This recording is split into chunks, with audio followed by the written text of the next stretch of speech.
जी साहिब, मैं आ जाऊं? आ जाए।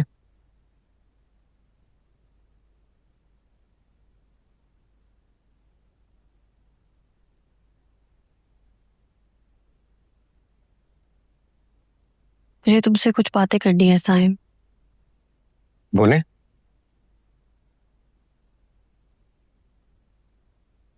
अब तुम अपनी पढ़ाई शुरू क्यों नहीं करते? किसी अच्छी यूनिवर्सिटी में एडमिशन लो ना, वक्त जाया हो रहा है इस तरह। आप शायद भूल रही हैं मैंने आपसे कुछ कहा था। नहीं, मैं भूल नहीं रही हूँ साहिब, मुझे याद है। अगर फाइनेंशियली रिसोर्सेज होते तो अब तक तुम किसी फॉरेन यूनिवर्सिटी में पढ़ रहे होते। सही। साहिब, अभी मेरे दिमाग में सबसे बड़ी जिम्मेदारी आयमा की शादी की है। बस वो पूरी हो जाए तो मैं जहनी तौर पे सुकून में आ जाऊंगी यार। अब अगर उसकी शादी नहीं हो रही तो क्या करें? हो जाएगी शादी, मैं कोशिशों में लगी तो हूँ, कोई रिश्ता अच्छा जरूर मिल जाएगा। तब तक मैं क्या करूं? मुझे भी तो अपने फ्यूचर के बारे में सोचना है। हाँ बिल्कुल, उसके बारे में सोचना है, लेकिन अभी मैं चाहती हूँ कि तुम कोई मुनासिब सा घर देखकर आयमा को लेके वहां शिफ्ट हो जाओ, और मैं तुम्हारे साथ हूँ। आप मेरी फिक्र मत करें, मैं जल्दी चला जाऊंगा।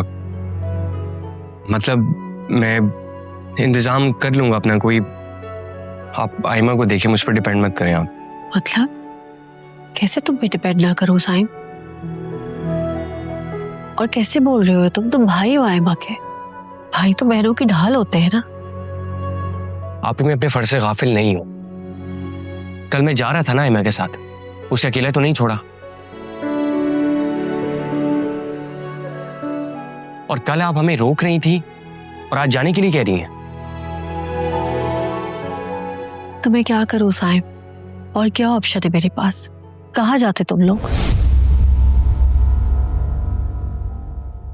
मुझे आयमा का समझ में नहीं आता है, अजीब है वो भी, हर किसी से लड़ती रहती है। उसे क्या जरूरत थी वकार वैसी बदतमीजी करने की? इस बार आयमा की गलती नहीं, मैं जानती हूँ। आयमा की गलती नहीं है? नहीं।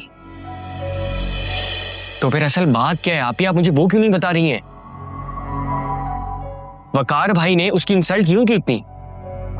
अभी छोड़ो इन बातों को, अभी तुम बस ये करो कि कोई घर का बंदोबस्त करो और वहां शिफ्ट हो जाओ, और जो भी फाइनेंशियल चीजें होंगी वो मैं देखूंगी, वादा।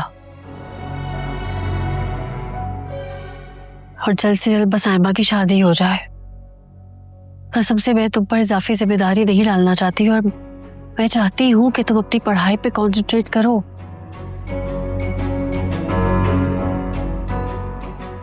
Thank you Sahib.